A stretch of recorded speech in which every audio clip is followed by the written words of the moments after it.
la balsa empezaba a picar en los charts. Afiebradas agujas perfilan pantalones Far West para un mundo joven, dichoso de lucir su libertad.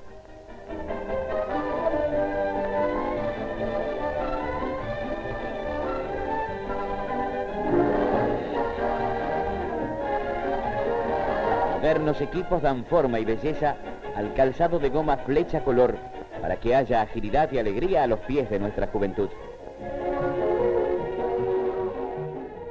A Miguel Peralta, Miguelito Peralta, un chico muy peleador, caótico, liero y creativo, interesante, muy interesante. Cuando Miguel estaba en un lugar, vos no podías sacarle los ojos de encima porque siempre estaba haciendo algo, siempre estaba diciendo algo.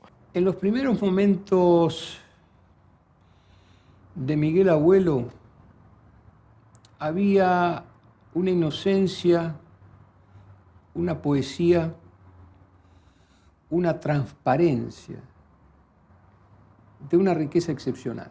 En la pieza de al lado donde ensayaban los beatniks estaba Miguel Abuelo, que se consideraba poeta, escritor y pintor, y pintaba y escribía, y qué sé yo, teníamos todos 19 años, y Miguel estaba escribiendo un libro que él decía que se llamaba Historia Universal de la Realidad, a los 19 años. Y era un montonazo de apuntes, pero era muy buen poeta y era un gran cantante, con una fiebre y con un sentimiento bárbaro. Y yo me hice muy amigo de él porque me sentía atraído por el personaje, que era un poco esa cosa de poeta romántico que yo admiraba, tipo Rimbaud, tipo los poetas románticos franceses, y además porque él sabía mucho de poesía y leía mucho y le interesaba y discutíamos mucho de eso, que era un tema que yo con los otros cueveros no tenía oportunidad de discutir. Entonces lo empecé a llevar a la cueva. Cae un tipo en la cueva, Miguel, ¿no? No lo conozco, típico paracaidista, un poco como apocado, porque el tipo venía de cantar baguala en Jujuy, en el norte, ¿no? Y cae así, y entonces yo lo veo, me compadezco de que se sienta así como, estaba como un pollo mojado un poco, ¿no? Y entonces yo digo, ¿qué pasa, flaco? ¿Está todo bien? Sí, no, yo no soy rockero, me dice. Así el diálogo, ¿no? Digo, sí, está todo bien, ¿qué tiene que ver? No, pero esta es una cueva de rock. Sí, pero acá vienen todos, escúchame. Se relajó, se sintió mejor y entonces le digo, bueno, sentate, qué sé yo, tomate algo. ¿Qué haces? No, yo soy bagualero. Pero bueno, después, qué sé yo, cuando pasen las 4 de la mañana y ya estemos recontra zarpados de ginebra y de un buen pedo que nos vamos a agarrar acá, cantate una baguala. Bueno, no sé, qué sé yo. Yo vine acá porque me gusta el rock and roll. Bueno, bárbaro. Sumate. Y bueno, y al final de la noche de todo, cuando ya nos íbamos, cerraban la cueva, le dije, che, acá hay un muchacho que canta baguala, ¿no? Y golpeando así sobre el mostrador, ¿viste? Como si fuera la caja, nos cantó, vengo bajando del cerro. Pegó unos alaridos, esa baguala, vengo bajando del cerro, ¿no? Y ahí entró Miguel Abuelo en el rock and roll argentino, ¿no? Porque después, como amigo de Pipo, al parar entre nosotros, se contagió el rock and roll, ¿no es cierto? Terminó integrándose totalmente en el grupo de la cueva y yendo con nosotros a La Perla y empezó a aprender a tocar guitarra ahí con Javier y con Morris en La Perla. Entonces empezamos a escribir y a divagar juntos y a escribir primeras canciones juntos. Empezó a venir conmigo a todos lados. Y fuimos una vez a lo de Ben Molar a discutir el tema de los derechos de Ayer No Más, que en ese momento, fines del 67, era la canción más popular junto con la balsa y era un boom. Y entonces Ben Molar decía, ustedes tienen algo más, a ver, este muchacho canta. Y mi vieja dijo, sí, este muchacho canta muy bien, usted tendría que escucharlo porque es una maravilla, qué sé yo. Y dijo, y bueno, ¿y tenés un conjunto? Y Miguelito, que en ese momento estaba leyendo El banquete de Severo Arcángel de Leopoldo Marechal, dijo, sí, tengo un conjunto que se llama Los Abuelos de la Nada. por padre de los piojos, abuelo de la nada, que es una cosa que dice Severo Arcángelo. Y entonces Ben Molar dijo, bueno, espera un momento, agarró, llamó por teléfono, hola, Jaco Seller del CBS, tengo unos muchachos acá que son muy buenos músicos, quiero que los escuches y que veas si se puede hacer algo, porque son gente que ya tiene mucho éxito y que sabe mucho de estas cosas de los jóvenes, ¿viste? Y entonces a los pocos días fuimos a Jaco Seller y Miguel le cantó las 4 canciones que teníamos hechas así, y el tipo dijo, bueno, grabamos. Vamos a grabar, ustedes vengan con el conjunto completo y qué sé yo, y tuvimos que salir.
Una vitalidad ejemplares. Era un ser de una pureza incomparable y es otro dolor que vamos arrastrando en el alma con el tiempo porque también se fue antes de lo que debía.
Abandona la banda.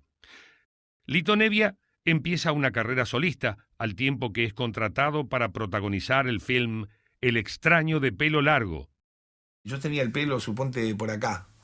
Y el primer día que voy de filmación, me llevan para maquillarme y viene una peluquera y me empieza a cortar el pelo. Y yo digo, pero ¿cómo? No soy de extraño de pelo largo. Sí, pero no tan largo. La película no dejó un grato recuerdo artístico a Nevia, pero su éxito sirvió para impulsar la edición de su primer LP solista. Para algunos, ese disco es primer síntoma de una nueva etapa en el rock nacional, el inicio de la música progresiva. Hay una cantidad de tímbrica que atraviesa la diversa composición que yo escribo para ese disco, como que son distintos caminos en los que uno puede luego seguir. A mí siempre el desarrollo de la música me gustó con esta variedad con que yo me manejo. No me gusta quedarme encasillado en nada.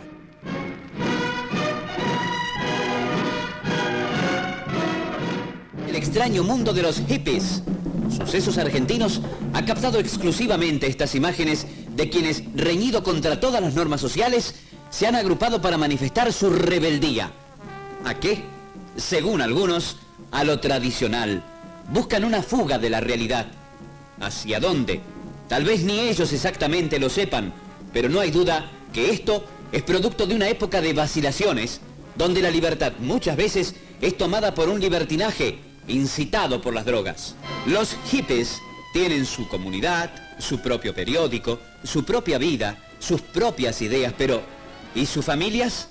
¿A dónde quedó el ejemplo de la integración moral?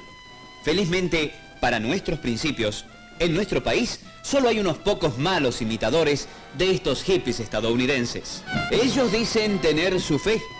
¿En qué? ¿En alguna doctrina tan amplia que permita sus actitudes reñidas contra toda ética? Nuestro pueblo sigue entendiendo la fe de otra forma.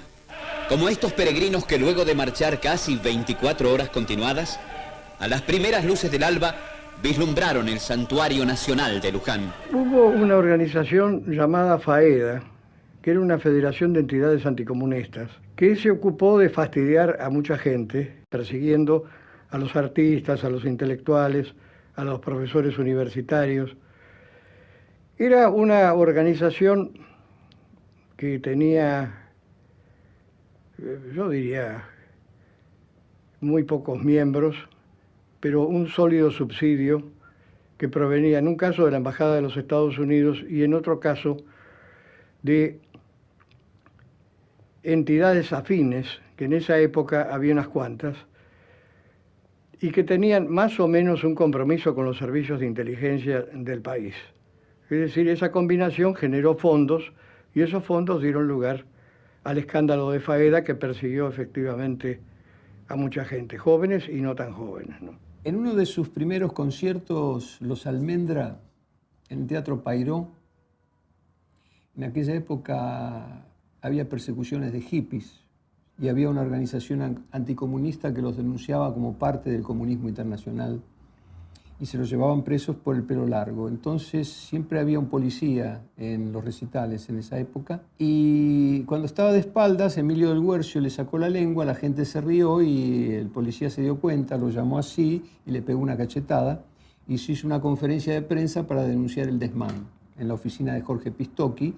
Invitaron al periodismo y yo fui el único periodista que asistió y la conferencia de prensa la hicimos en el bar de abajo tomando un café con leche. Los signos del fascismo que se van incubando, todos se hacen los boludos y llega un momento que estalla, ¿viste? Si la sociedad argentina no fuera tan permisiva con esas situaciones, no hubiera sucedido lo que sucedió después. Porque la sociedad argentina tiene esa costumbre de se adapta a todo. Dice, y más o menos, y bueno, estamos así, y así estamos bien. ¿Entendés? Y cada vez puedes estar peor, como lo demostró lo que pasó en los años del proceso, que aún hoy no estamos recuperados de eso, negro. Ese es el problema. La cultura argentina no se ha recuperado de ese golpazo. En la primavera del 69, la banda de Pajaritos Aguri, La Barra de Chocolate, gana el Festival Beat de la Canción. Con su tema Alza la Voz, se erige como la mejor banda beat del país. Actuarían también en el Festival Pin Up, organizado por la revista del mismo nombre, uno de los eventos de mayor impronta hippie por aquellos días. Editarían su único disco en 1970. Yo me pasé 5 años buscando gente que creyera en el inverosímil y absurdo y suicida proyecto de hacer blues en castellano. ¿A quién carajo le iba a interesar eso? Si eso no le interesaba a nadie, nunca iba a tener éxito. En 1968, en un evento de homenaje a los Beatles en el Instituto Di Tella, un lugar donde lo absurdo e inverosímil podía transformarse en lúcida realidad, Javier conoce a Claudio Gabis. Ambos participaban con sus respectivas bandas y la técnica de Gabis impresiona a Javier. Era un tipo que tenía una técnica que yo no la había escuchado nunca en la Argentina. Estiraba la cuerda. O sea, tenía la técnica de estirar la cuerda de los bluesman. Fui y le dije, loco, quiero hablar con vos. ¿Cuándo nos encontramos? Nos dimos un rendezvous, una cita, y le dije, mirá, vos tenés la técnica de blues. Sí, a mí no me interesa el blues. Le digo, bueno, yo quiero hacer una banda de blues. En ese momento era el único tipo acá que tenía esa técnica. O por lo menos el único que yo vi. Yo nunca vi a nadie. Todos los demás guitarristas son discípulos de él, empezando por Papo, que aprendió a estirar la cuerda viéndolo a Claudio, etc., ¿no? Me dice, bueno, acepto, me dijo Claudio, vamos a buscar un bajista, dijimos. Como nosotros nos estamos proponiendo una cosa que era una absoluta locura en el rock mundial, que era tocar en trío, hacía falta un bajista muy grosso, que no dejara huecos, ¿no es cierto?, que rellenara, porque claro, hasta ese momento todos eran cuartetos. Las primeras guitarras estaban muy tranquilas porque había una guitarra rítmica poderosa, por ejemplo, como la de Lennon en los Beatles, entonces escúchame, ya eso se sostiene, pero ya pasar a tener una guitarra menos, el baterista, el bajista, tenía que empezar a tocar más, y a su vez el guitarrista tenía que tocar más también, ¿no es cierto? Nacía recién el Power Trio, ¿no es cierto? Entonces, bueno, en ese momento apareció Cream y Jimi Hendrix, los dos tríos Power, que inauguraron el Power Trio Story, digamos, en el rock. Entonces, claro, ahí lo propuso Claudio Alejandro. Dijo, che, hay un tipo que toca el bajo impresionante, que toca muy bien. Digo, ¿quién es? ¿Vos lo conocés? Alejandro Medina de los Seasons. Él tocaba con The Seasons. Le digo, sí, pero escúchame, Alejandro está con los Seasons, ¿quién nos va a dar pelota a nosotros? ¿Quiénes somos nosotros? Claudio fue a hablar con el negro, le dijo que había un loco que quería hacer blues en castellano.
Nosotros tocando acá y la voz en Suecia. Nosotros éramos los tipos que estábamos integrados a una bohemia que ojalá volviera a existir alguna vez en Buenos Aires y en el mundo entero, si nos quieren imitar.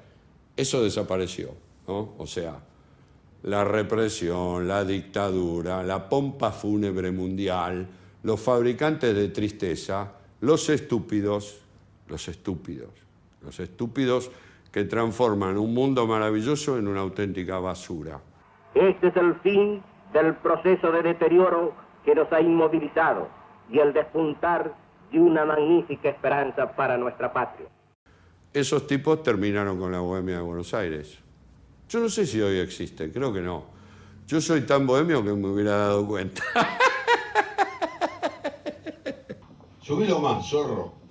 Después de ensayar todos los días, ensayábamos todos los días, porque ensayábamos porque estábamos haciendo el amor con la música. Todos los días queríamos estar con nuestra amante.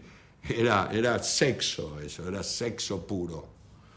Después del ensayo, que siempre lo cortábamos obviamente antes de las 10 de la noche para que no vinieran a matarnos, nos íbamos caminando desde Rivadavia y casi Rivadavia Anchorena, por ahí vivía Alejandro, caminando despacito hasta el Trocén, ¿viste?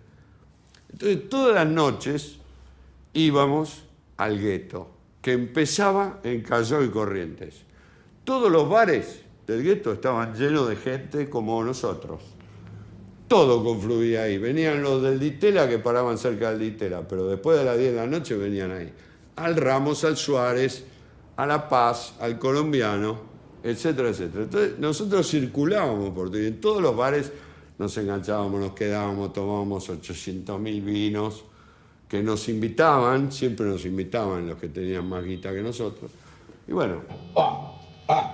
Ahí. Suena como el orto, pero tiene volumen, ¿viste? Era el año 1968 y aquella bohemia de la calle Corrientes conecta al trío con el hasta entonces editor de libros Jorge Álvarez. Su editorial fue otro referente cultural de los 60. Editó más de 200 títulos que iban desde los primeros volúmenes de Mafalda hasta literatura e historia latinoamericana, psicoanálisis, sociología y teoría política. Álvarez ya tenía el proyecto de crear un sello discográfico independiente. Su socio, Pedro Pujó, cambia el nombre del trío de Ricota a Manal y editan su primer simple. Y esos fueron los fundadores del hoy mítico y hiperlegendario sello de rock nacional Mandioca, ¿no? La madre de los chicos, como le pusieron, y que de hecho fue la madre de todos nosotros, ¿no?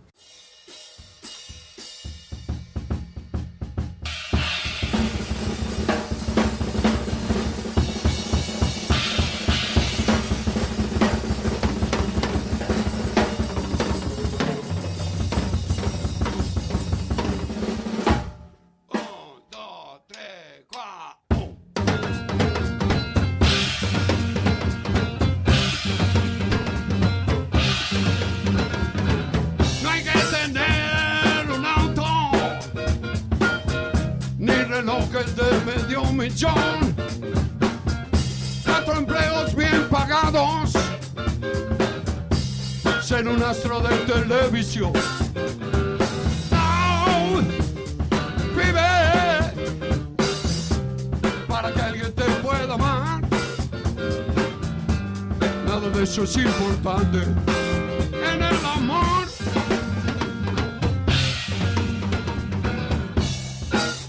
Cambiar tu origen,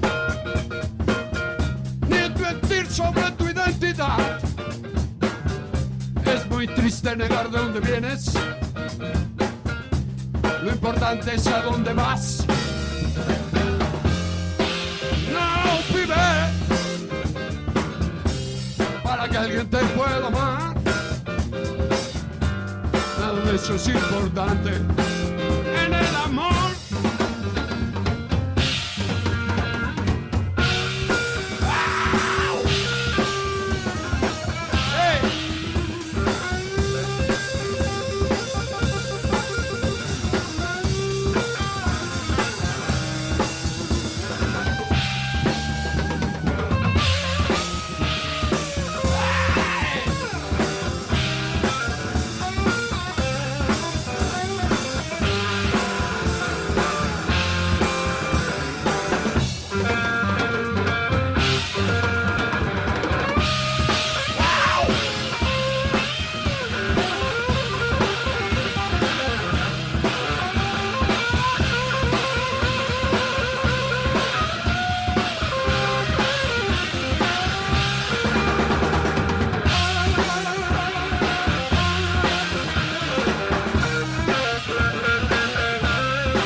Luego del primer paso dado con Mandioca, Manal editaría 2 discos larga duración en la RCA, hasta que diferentes proyectos personales los separarían.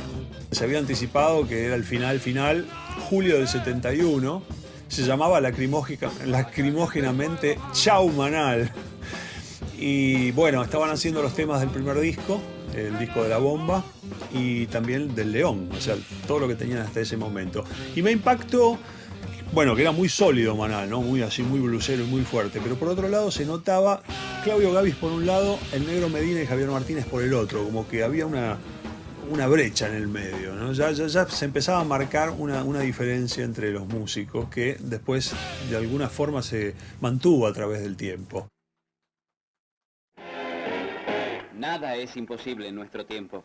Por ejemplo, se puede hacer música con computadoras electrónicas. Lo demuestra el profesor Rolf Lieberman, director del Teatro de la Ópera de Hamburgo, autor de una sinfonía que es interpretada por máquinas de calcular y equipos que se usan en la bolsa de valores.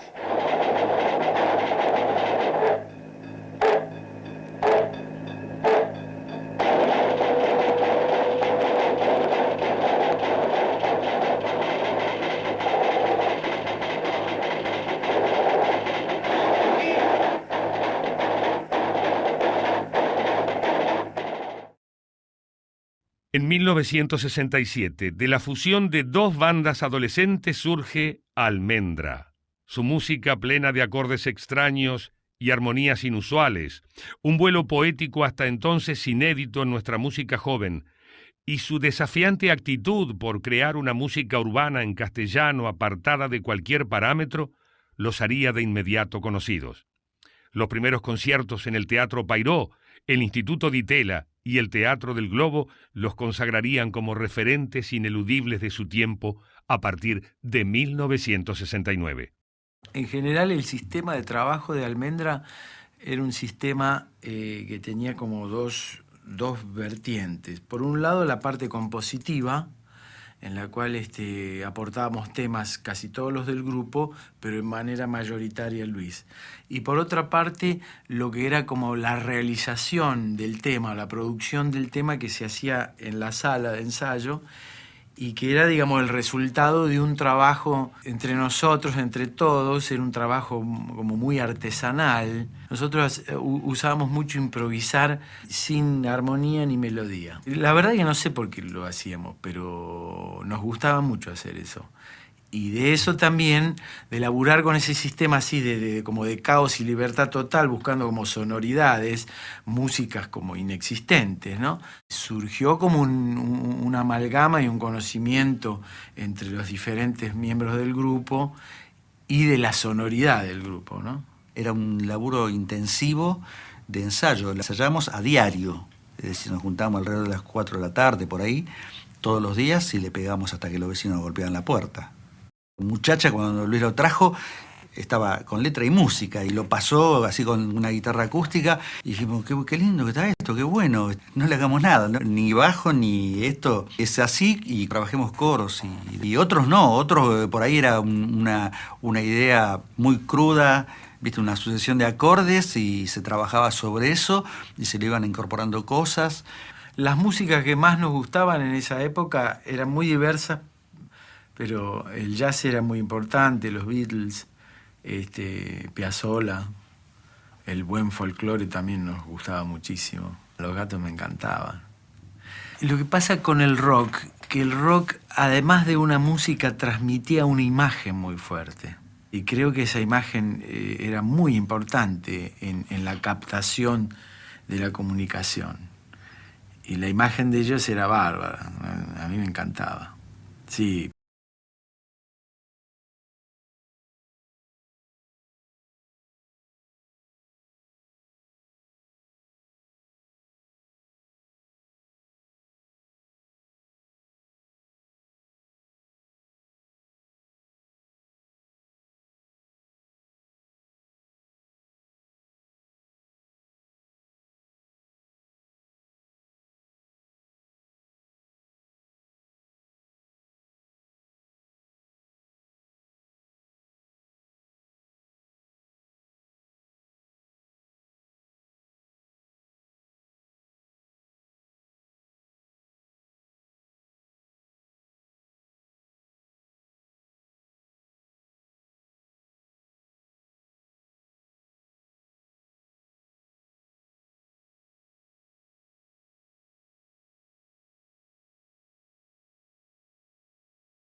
En el disco hubo una intención también de mostrar diferentes facetas del grupo, como se podrá apreciar, ¿no? Es decir, figuración tiene una característica, color humano tiene otra característica, Laura va, un tema grabado con cuerdas y con orquesta y demás, Muchacha, un tema, si se quiere, folk.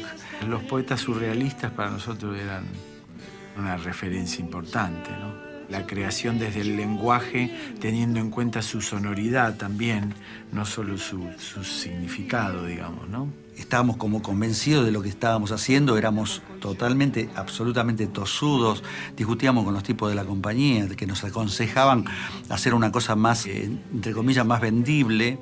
Nos decían que nos íbamos a frustrar, que estábamos 10 años adelantados a la música de este país, qué sé yo, y que entonces si hiciésemos algo un poco más al alcance de la gente, íbamos a vender muchos discos, nos iba a ir bien.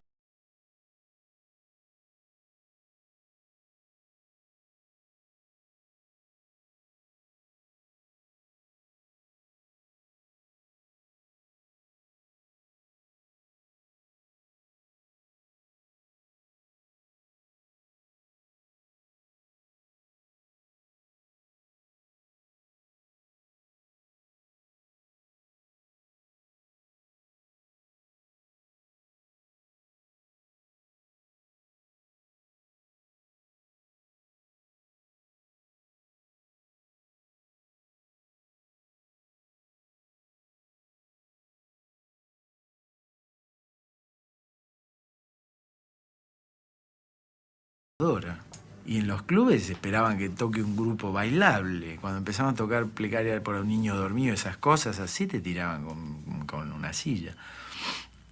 Pero nosotros seguimos laburando. Eran personalidades muy diferentes y la estética de Almendra no era solamente la poesía de Luis Alberto, que es excepcional, pero el espíritu artístico de Emilio del Guercio o el manejo expresivo de Elmiro Molinari en la guitarra. Era casi, diría, un cuarteto de estetas, porque hasta Rodolfo García en la batería es un esteta, de una flexibilidad impresionante. Él no tuvo años después problemas de tocar folclore con Peteco Carabajal, es decir, eran músicos. Almendra se separa a fines del 70, justo cuando editan el segundo álbum, el álbum doble, que ya era un secreto a voces, ¿no? Ya se había dicho en la revista Pelo, que era por ese entonces la única que quedaba de las revistas iniciales del rock argentino, que Almendra se separaba. Entonces se anunciaron con mucha antelación los dos recitales de final, que fueron en un teatro que también es como un símbolo del rock argentino en sus primeros tiempos, el Teatro Pueyrredón de Flores. Y yo recuerdo que fueron en la Navidad del 70, o sea, la noche de Navidad, la noche del 25 de diciembre, y que fueron dos recitales. Y bueno, muy impresionante volver a ver a Almendra en ese contexto, porque ya era el Almendra con los equipos grandes, con los Marshall, era un sonido imponente. En el Coliseo yo los había visto sonar un poco como un grupo beat, o sea, mucho más chiquito el sonido. Acá era un grupo imponente, un grupo de rock. La guitarra de Elmiro sonaba bien al frente, la base rítmica, las voces, era otra envergadura. La producción de Almendra es arquetípica en la música urbana de la Argentina.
Papo es un personaje que a veces uno olvida que estuvo en la primera etapa del rock argentino, pero es uno de los fundadores. Yo conocí a Papo en un boliche donde íbamos a zapar, uno de los pocos que quedaban después que cerraron la cueva. Así que yo iba ahí a tocar y tocábamos con Ricardo Leu, con Osvaldo Fatoruso y con el Flaco Spinetta. Yo tocaba el bajo a veces, eran unas zapadas de temas que duraban 50 minutos, un tema. Era un desmadre total eso. Y casi siempre venía un tipo con su guitarra que hacía unos solos fantásticos, que era Papo. Papo en ese estilo de él, en esa manera de líder así del rock de la guitarra, tocaba en esa época también como en la última época. Creo que la evolución de Papo de la última época es tocar con más profundidad la cosa más blusera, la cosa más acústica, con ese tipo de guitarras de cuerdas de acero acústica. Pero en tocar ahí, llevar el lead guitar de eso, era igual. En esa época es que surge la posibilidad de que hagamos 2 discos más con Los Gatos, y entonces me llama Ciro Fogliata, me llama de Estados Unidos, donde estaban en Nueva York en esa época.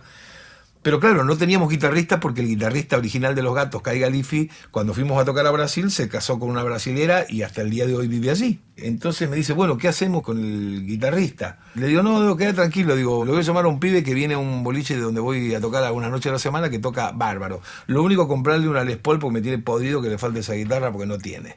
Uno de los momentos más fuertes fue cuando estuve en la actuación de Los Gatos cuando volvieron de Estados Unidos y debutó Papo como guitarrista con ellos en el Gran Rex. Eso fue para mí muy fuerte también y muy inspirador, ¿no? Campechano, pero hosco, medio agresivo y peleador de barrio, pero tierno y de corazón sencillo, y esa voz media de tango puesto en el blues, que es un milagro que solo en la Argentina sucedió. Con Papo era muy raro, porque a mí me decía, ni lo muestres, a veces, en vez de decir ni tomestre, cuando tenía que verduguearme. Y por otro lado, tenía otra cosa de ser medio amigote. Con muy poco, Papo es un gran músico. Cuando tocaba la guitarra en la plaza, con una guitarra acústica vieja y media rota, porque ahí era todo así, el tipo hacía los solos, decía, ¿viste el disco nuevo de Jimi Hendrix? Y hacía el solo de Jimi Hendrix y era perfecto, había entendido el sentido del tema, el ritmo del tema. Papo fue un hombre que aportó a la guitarra eléctrica en la Argentina un caudal de fuerza, energía y concreción que hasta ese momento no había existido. Yo creo que fue un generador de guitarristas. Muchos se inspiraron en él. Gran parte de lo que sucedió en la discografía del rock argentino se la debemos a Billy Bond. Como productor de La Pesada, como productor en el sello Music Hall, a donde ayudó a entrar a León Gieco, por ejemplo. Music Hall y Microphone, con el sello Talent, eran las 2 compañías argentinas que enfrentaban al poder de la RCA, de la CBS, de la EMI Odeón, de las multinacionales.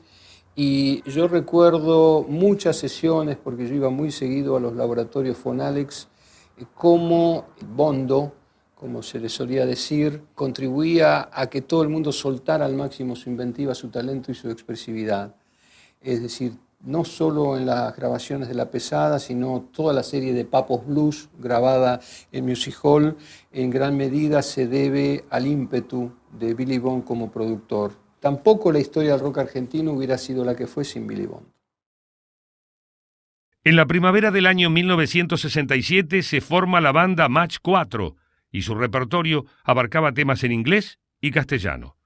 2 años después, al conocer a los productores de Mandioca, encuentran el nombre que sería definitivo, Box Day. Debutan en el Festival Beat del Anfiteatro de Buenos Aires en junio de 1969 como una banda de rock y blues en castellano. Willy viene con la copla de que conocía a alguien que tenía la posibilidad de darnos algunas horas de grabación en un estudio profesional. Entonces nos piden una prueba y vienen a Quilmes Jorge Álvarez y Pedro Pujó, que eran los dueños de Mandioca. Bueno, nosotros hacemos nuestro show, una rutina de música cantada en inglés, muy en la onda de los Beatles, y incluíamos algunos temas nuestros. Álvarez y Pujó quedaron muy bien impresionados y nos invitan a empezar la grabación, a hacerlo en castellano, porque teníamos todo un idioma para poder comunicarnos con la gente. Y nos pareció más que acertado lo que decía. Y fue ahí donde empezamos a intentar escribir en castellano. Todo concluye al fin, nada puede escapar. Todo tiene un final, todo termina. Tengo que comprender, no es eterna la vida. El llanto en la risa, allí termina. Creía que el amor no tenía medida. O dejas de querer, tal vez otra mujer. Y olvidé aquello que una vez pensaba que nunca acabaría, pero sin embargo terminó. Todo me demuestra que al final de cuentas termino cada día, empiezo cada día, creyendo el mañana fracaso hoy. No puedo yo entender si es así la verdad, de qué vale ganar si después perder.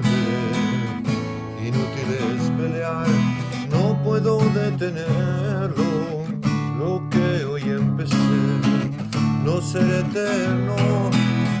Creía que el amor no tenía medida.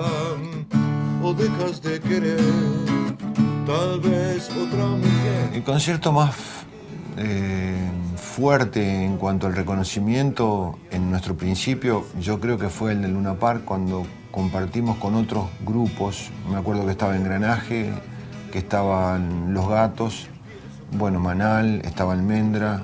Nos tocó a nosotros. Para nosotros era una experiencia inédita. Y cuando habían pasado 2 o 3 temas, la gente empieza a aplaudir de una manera distinta, a ovacionar. Entonces, tanto Willy como Rubén, como Godoy y yo, mirábamos alrededor a ver si había alguien importante que había subido al escenario y no nos habíamos dado cuenta. Pero no, la gente nos estaba aplaudiendo a nosotros, o sea, estaban ovacionando nuestro trabajo. Sí, al presente,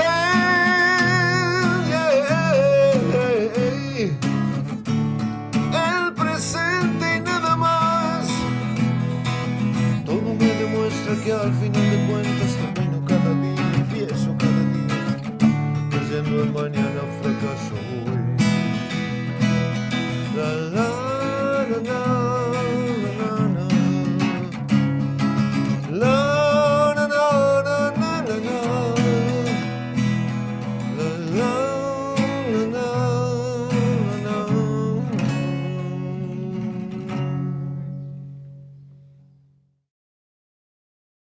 Luego de su primer LP. Se empieza a diferenciar el rock de la música complaciente, ¿no? Había toda una división tajante y uno se embanderaba con la pasión de la adolescencia, con eso también, ¿no?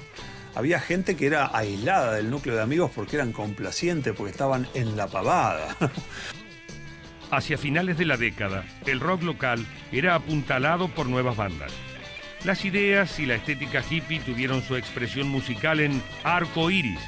Practicantes de la vida comunitaria irrumpieron con una propuesta ecléctica y experimental, nutriéndose inicialmente del beat, para luego bucear en el rock, el folclore, sonoridades urbanas reflejo de Piazzolla y sus innovaciones, hasta pasar por el blues y la psicodelia.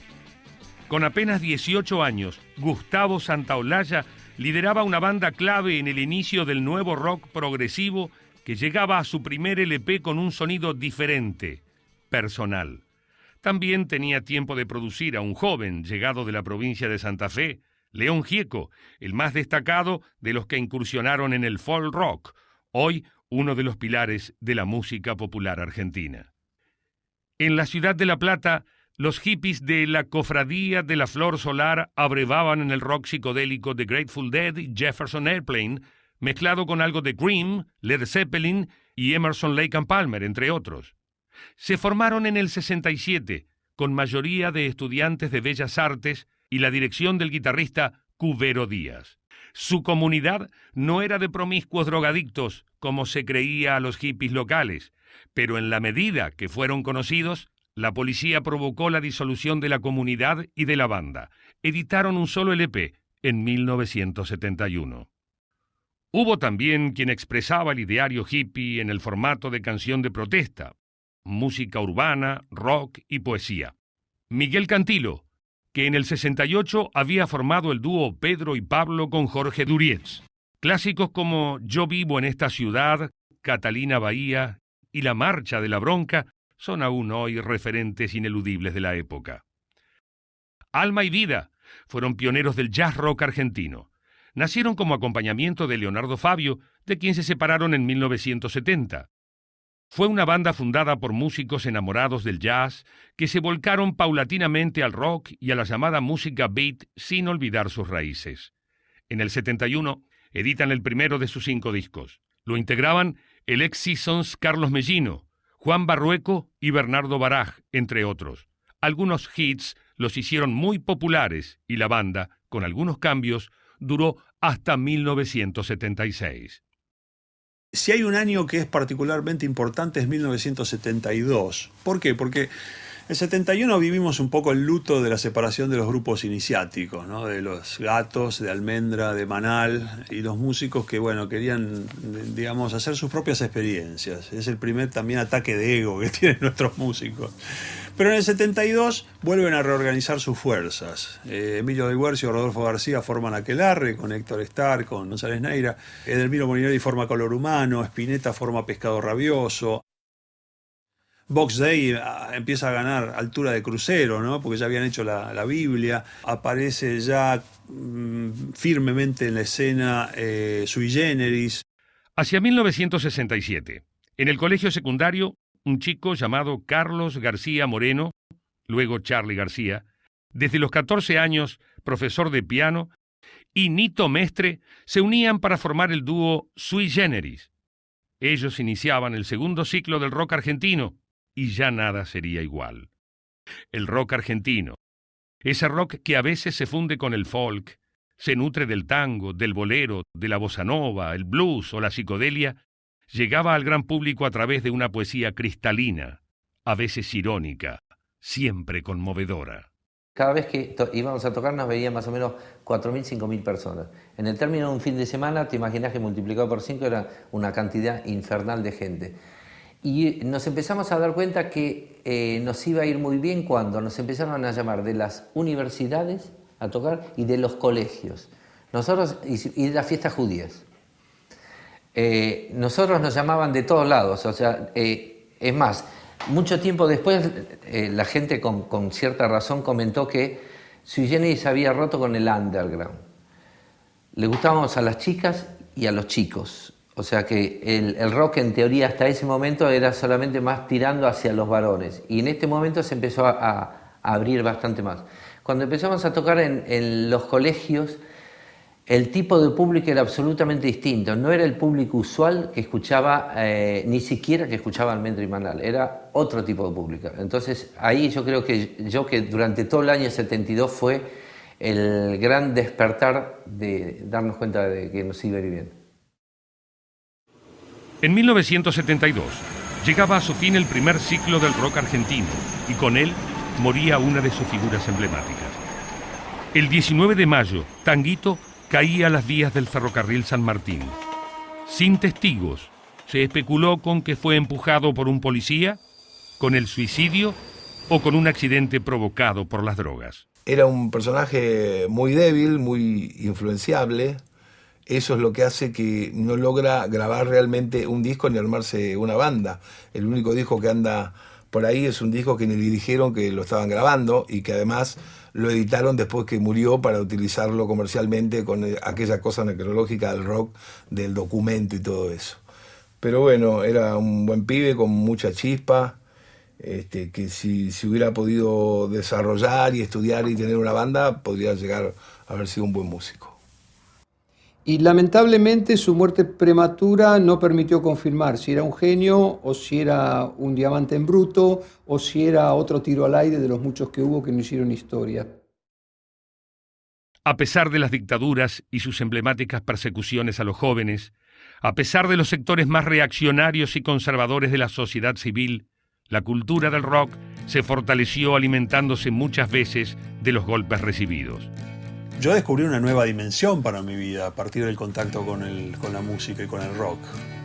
Me di cuenta de que existía otra cultura, otra forma de ver la vida que no se basaba en una acumulación de bienes materiales y que tenía que ver con otra proyección del espíritu. Y en ese sentido me di cuenta de que la música no era el único elemento, justamente.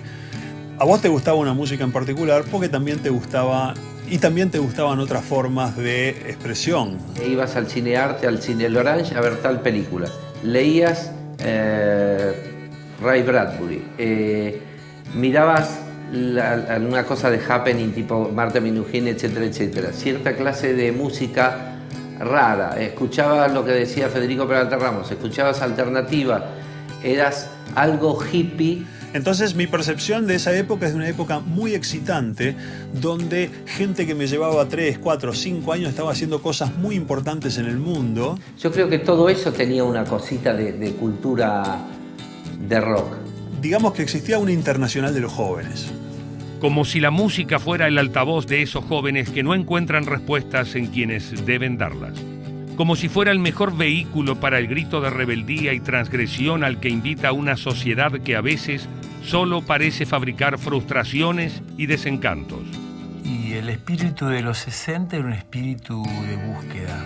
Nosotros teníamos como la intención de que podíamos transformar el mundo que teníamos ahí nomás. Esa era la sensación. Hoy en día es imposible que se diera una cosa así, pero no es porque los de nueva generación, los pibes, no lo piensen o tengan culpa de algo. Es porque, bueno, vivimos un mundo donde todo el mundo lo único que hace es hablar de guita. Entonces, ¿qué querés? Que lo otro no entra por ahora. Yo llegué al nihilismo y al escepticismo total. No creo en el ser humano.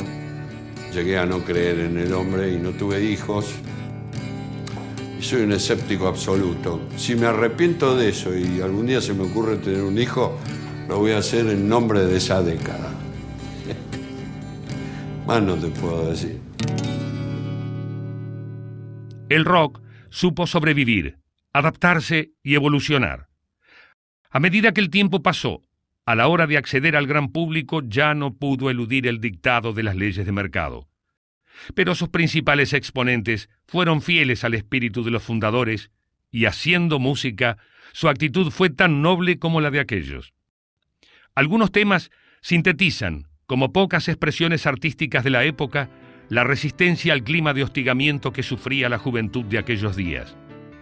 Ese primer rock argentino fue hijo del primer rock americano de raíz negra y del beat inglés, pero musical y poéticamente tuvo formas propias y fue absolutamente argentino. Vale recordar que, antes de que los muchachos de la cueva empezaran a escribir su historia, había un género musical menos, un género que no ha parado de evolucionar hasta nuestros días y que nos conmueve cuando habla de nosotros, como nosotros, cuando es dolorosa y felizmente nuestro.